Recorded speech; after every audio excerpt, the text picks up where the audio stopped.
Hello friends, welcome back to my channel. साथियों, हम लोग आरओ एआरओ के प्रीवियस ईयर साल पेपर को देख रहे थे और पिछले वीडियो में हमने प्रश्न संख्या 40 तक के प्रश्नों को सॉल्व किया था। आज की इस वीडियो की शुरुआत प्रश्न संख्या 41 से करेंगे, जो कि जीएस का प्रश्न है। चलिए शुरुआत करते हैं। प्रश्न संख्या 41 में पूछा गया है कि करीबा बांध निर्मित है। साथियों, एक बांध है करीबा बांध, तो ये किस नदी पर निर्मित है ये हमको बताना है। तो जाम्बेजी नदी पर। कौन सी नदी है? जाम्बेजी नदी, ऑप्शन नंबर बी। इसको याद कैसे करेंगे? करीबा यानी करीब, तो करीब जो है साथियों, तो जाम्बेजी से जंप करके याद रखिएगा तो आप आसानी से याद कर पाएंगे। जैसे आप जंप करेंगे तो करीब, करीब से जंप करके याद रखिएगा तो भूलेंगे नहीं। करीबा बांध, जाम्बेजी नदी। तो ऑप्शन नंबर बी हमारा इस प्रश्न का सही जवाब होगा। और ये जो जाम्बेजी नदी पर बना हुआ करीबा बांध है, तो यहाँ पे करीबा झील भी स्थित है। और कहाँ, किस महाद्वीप का है साथियों? तो अफ्रीकी महाद्वीप पर स्थित है। चलिए देखते हैं अगला प्रश्न क्या है। तो नेक्स्ट है कि निम्नलिखित में कौन सा सुमेलित नहीं है? तो एक पोत निर्माण केंद्र है पहली सूची में, दूसरी में है राज्य। तो यूएसए यानी संयुक्त राज्य अमेरिका के पोत निर्माण केंद्र की सूची दी गई है।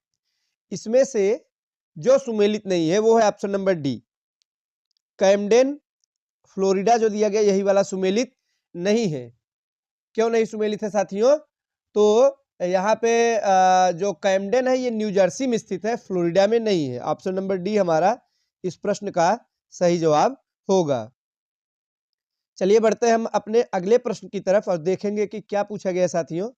तो जो अगला प्रश्न है वो जनसंख्या संबंधित है कि जनसंख्या वृद्धि के स्वरूप को एक दीर्घ कालावधि में घटित क्रमिक परिवर्तन को क्या कहते हैं? तो इसे कहते हैं जनांकीय संक्रमण। ऑप्शन नंबर ए हमारा बिल्कुल सही जवाब हो जाएगा। नेक्स्ट है यूपी 2011 की जो जनगणना थी साथियों, उसके अनुसार उत्तर प्रदेश की साक्षरता दर कितनी है? यानी उत्तर प्रदेश में जो साक्षर व्यक्तियों की संख्या है वो कितने प्रतिशत है?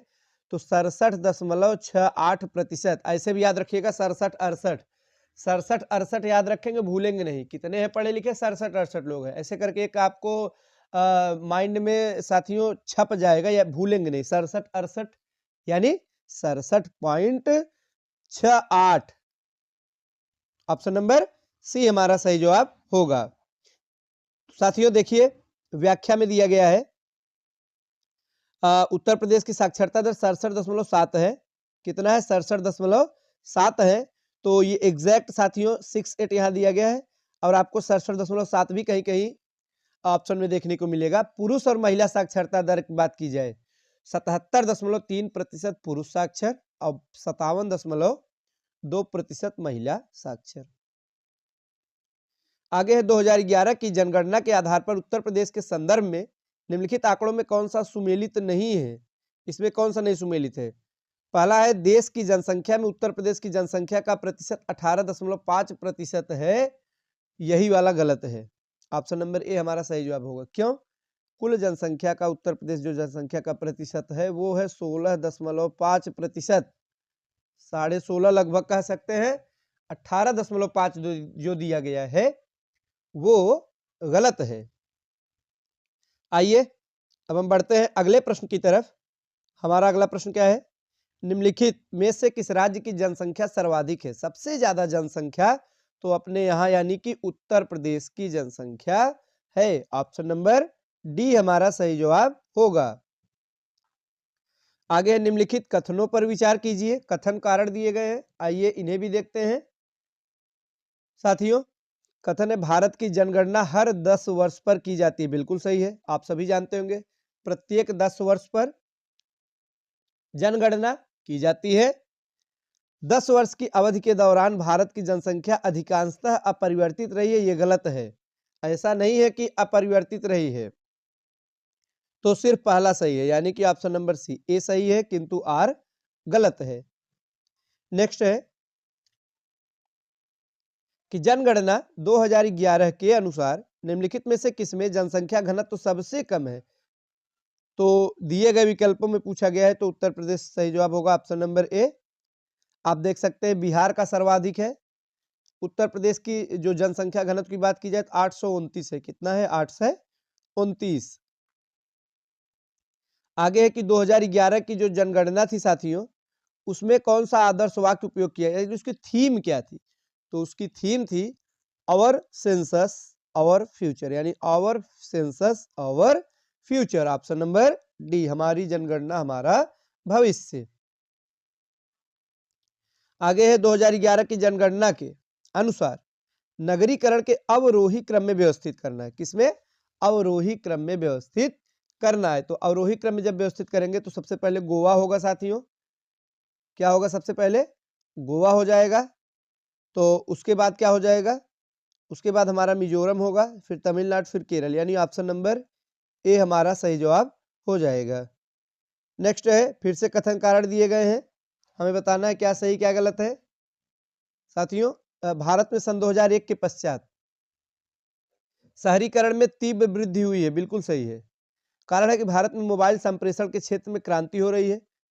तो ये इसका जो है सही व्याख्या नहीं है। कारण तो सही है, मोबाइल संप्रेषण क्षेत्र में क्रांति तो हो रही है, लेकिन ये इसका व्याख्या नहीं है। इसके कारण से शहरीकरण थोड़ी हो रहा है। तो साथियों, दोनों सही है लेकिन सही व्याख्या नहीं है। तो ऑप्शन नंबर बी हमारा सही जवाब होगा।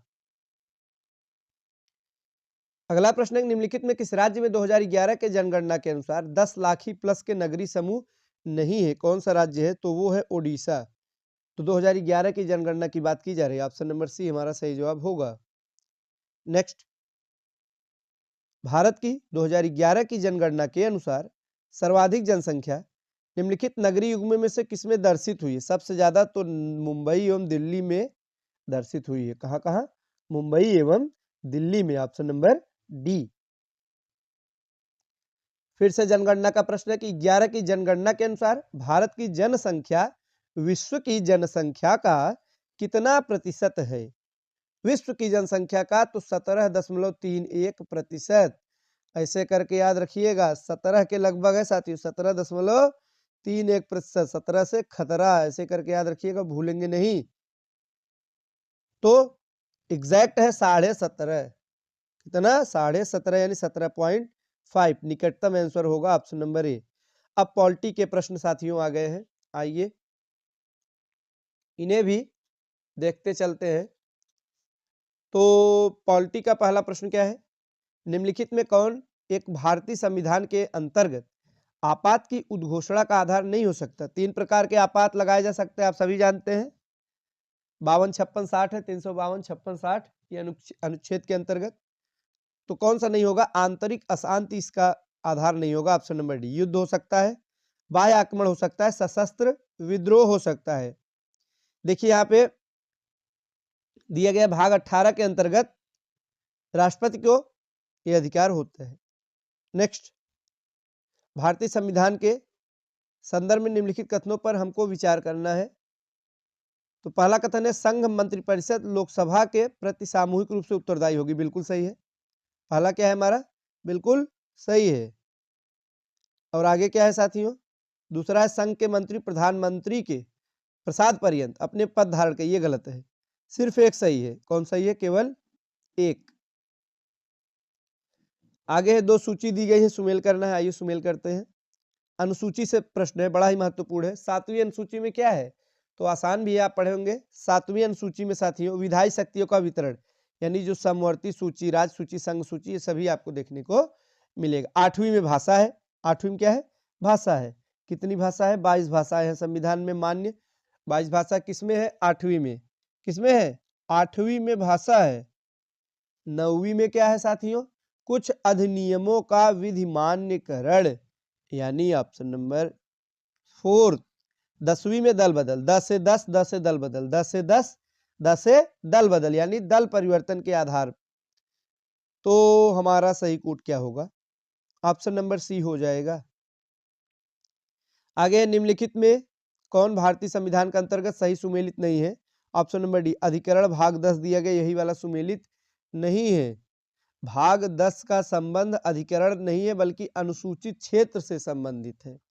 अनुसूचित क्षेत्र से संबंधित है। नेक्स्ट है, भारतीय संविधान के प्राधिकृत हिंदी पाठ को निम्नलिखित संविधान संशोधनों में किसके द्वारा प्रकाशित करने के लिए अधिकृत किया गया था? तो 58वां संशोधन था 1987 का। ऑप्शन नंबर बी हमारा सही जवाब होगा। तो साथियों यहाँ पे आप देख सकते हैं पॉलिटी के भी प्रश्न समाप्त होते हैं। अब अर्थव्यवस्था यानी इकोनॉमी के प्रश्न हैं जिन्हें हम लोग नेक्स्ट वीडियो में देखेंगे। आज के लिए बस इतना ही। धन्यवाद।